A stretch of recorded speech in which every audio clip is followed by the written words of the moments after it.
बोलो गुरुदेव भगवान की। कुछ भक्तों का प्रश्न आया करता है कि भगवान कलिकाल में कौन से नाम का जप किया जाए। कुछ अपने महात्माओं से ओम नाम का उच्चारण सुन के ओम ओम करने लगते हैं।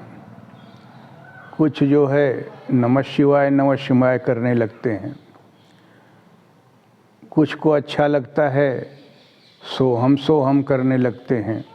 विविध प्रकार से जहाँ जहाँ से महात्माओं से जैसी वाणी सुन पाते हैं लोग उसी में मन रमा लेते हैं। परिणाम ये होता है कि ओम ओम करने वालों को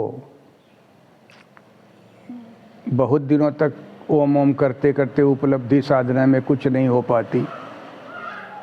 सोहम करने वाले प्राचीन काल में बहुत से महात्मा पथभ्रष्ट हो गए।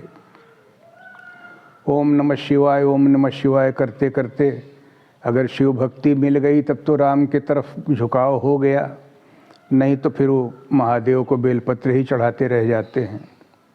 ऐसी समस्या व्याप्त है समाज में। इस समस्या का निदान करने के लिए आज से लगभग 500-550 वर्ष पहले गोस्वामी तुलसीदास जी ने रामचरितमानस का निर्माण किया।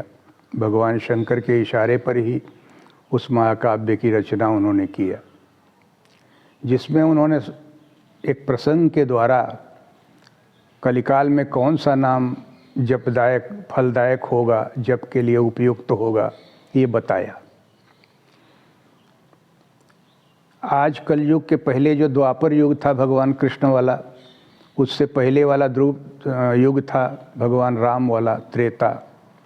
उस त्रेता युग में एक बार भगवान बैठे हुए हैं, नारद जी पहुँचते हैं वहाँ,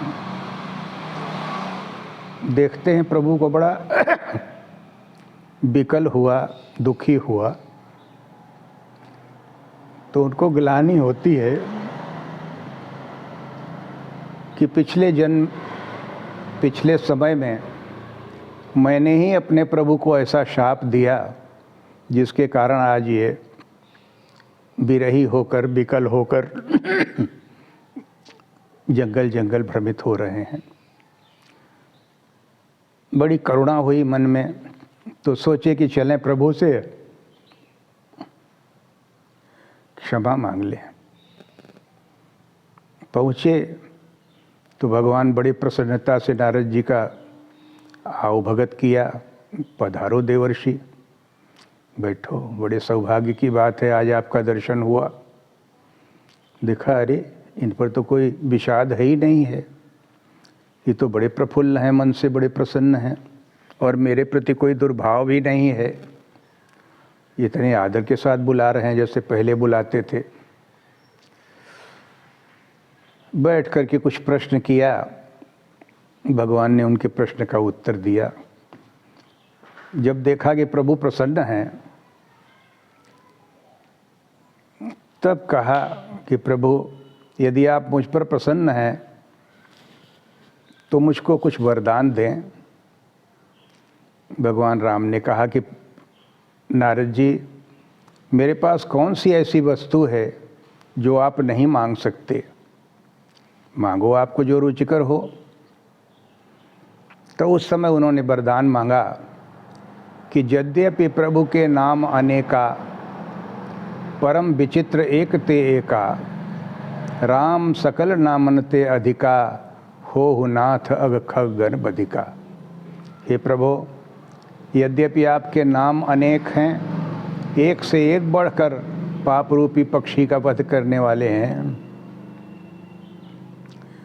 फिर भी मेरी इच्छा है कि आपका राम नाम सबसे ऊपर और सबसे अधिक प्रभावी हो।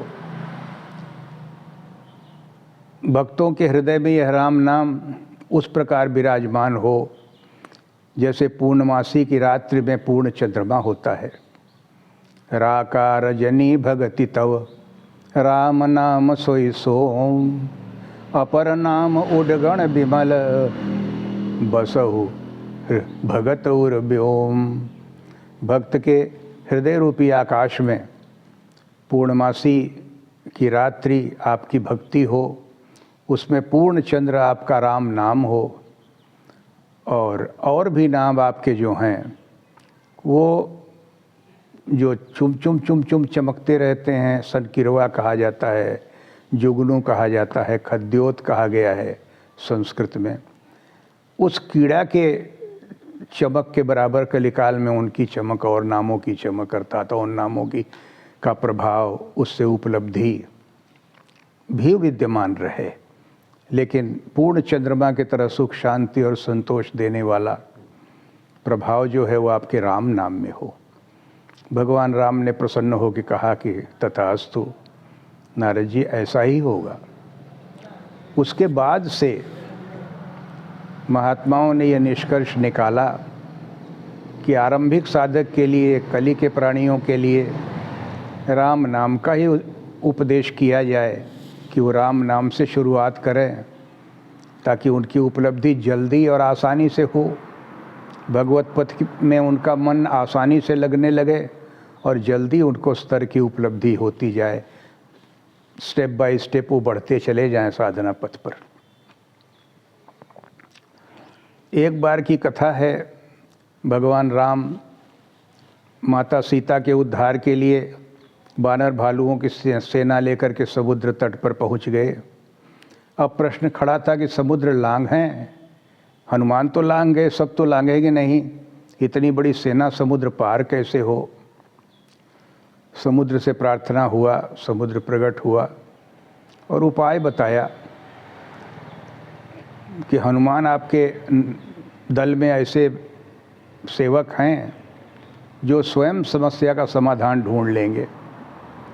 और फिर हनुमान विचार करने के बाद जगदम्बा आदिशक्ति का स्मरण किया। आदिशक्ति ने उन्हें निर्देश किया कि आप क्या भजते हो, भगवान की भक्ति कैसे करते हो। तो हनुमान ने कहा कि माता, हम तो राम राम राम करते रहते हैं, भगवान शिव भी राम राम करते हैं। पार्वती को उपदेश करते हुए, राम की महिमा समझाते हुए एक ऐसा स्थल आया जब पार्वती ने कहा कि तुमहु राम राम दिन राति, जपत रहु अनंगा राति। हे काम के शत्रु भगवान आदिदेव परमेश्वर, आप भी तो राम राम सुमिरन करते रहते हो निरंतर, लेकिन आज तक हमको ये नहीं समझा सके कि उन क्षत्रिय कुमार बालकों को जिन